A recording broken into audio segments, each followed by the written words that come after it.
सेना काँग्रेस सोबत युती करणार आहे, त्या संदर्भात उद्धव ठाकरे दिल्लीला खरगेंच्या सोबत बैठक घेत आहेत. त्याच्यात मी काय टिप्पणी करणार? चांगलं काय आहे. वाटतं आपल्याला?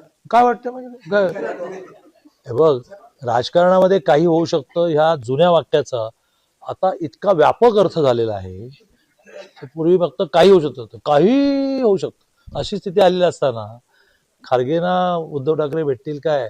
हा, मग उद्या खारगे जर म्हणाले की मनसेला बरोबर घेऊ नका, तर ते म्हणजे कशावर ते काय करतील मला काय माहिती. म्हणजे इतका अनपेक्षित प्रश्न आहे. माझा विषयच नाही की त्याने कोणाला भेटावं काय मला. कोकणात जो प्रकार झाला राणे निलेश राणे येथून आणि रवींद्र चव्हाण, आता हे उघडकीस आले की त्यांची दुरापुस्ती झालेली आहे.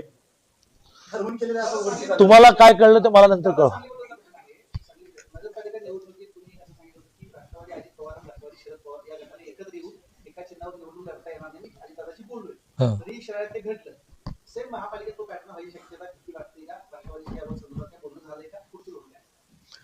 राष्ट्रवादी अजित पवार गटाने या महानगरपालिकेच्या निवडणुकीमध्ये महायुती म्हणून लढावं, नवीन काही गणित करू नये असं बोलणं सुरू आहे.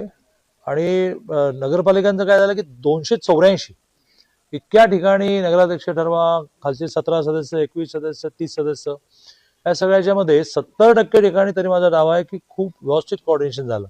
आता आपल्या जिल्ह्यामध्ये म्हटलं ना, आता ईश्वरपूरमध्ये झालं, आष्टामध्ये झालं, शिराळ्यात झालं, विट्यात नाही झालं समजा.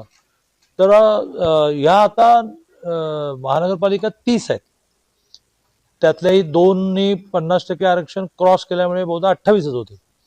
मग जिल्हा परिषदा 2 जिल्हा परिषद अस्तित्वात असल्यामुळे 34च आहेत.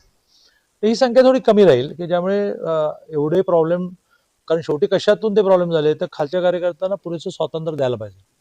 तर ती स्वातंत्र्य देण्याची संख्या नगरपालिकेच्या निवडणुकीमध्ये एवढी मोठी होती, ती थोडी आता कर्टेल होईल. त्या कर्टेल होण्यामुळे प्रश्न कमी होतो.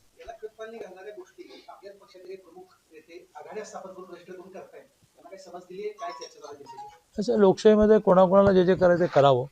पक्षाची एक शिस्त आहे, त्या शिस्तीच्या बाहेर जे राहतील त्यांना पक्षाची जी काही कारवाई असेल त्याला सामोरं जायला लागेल.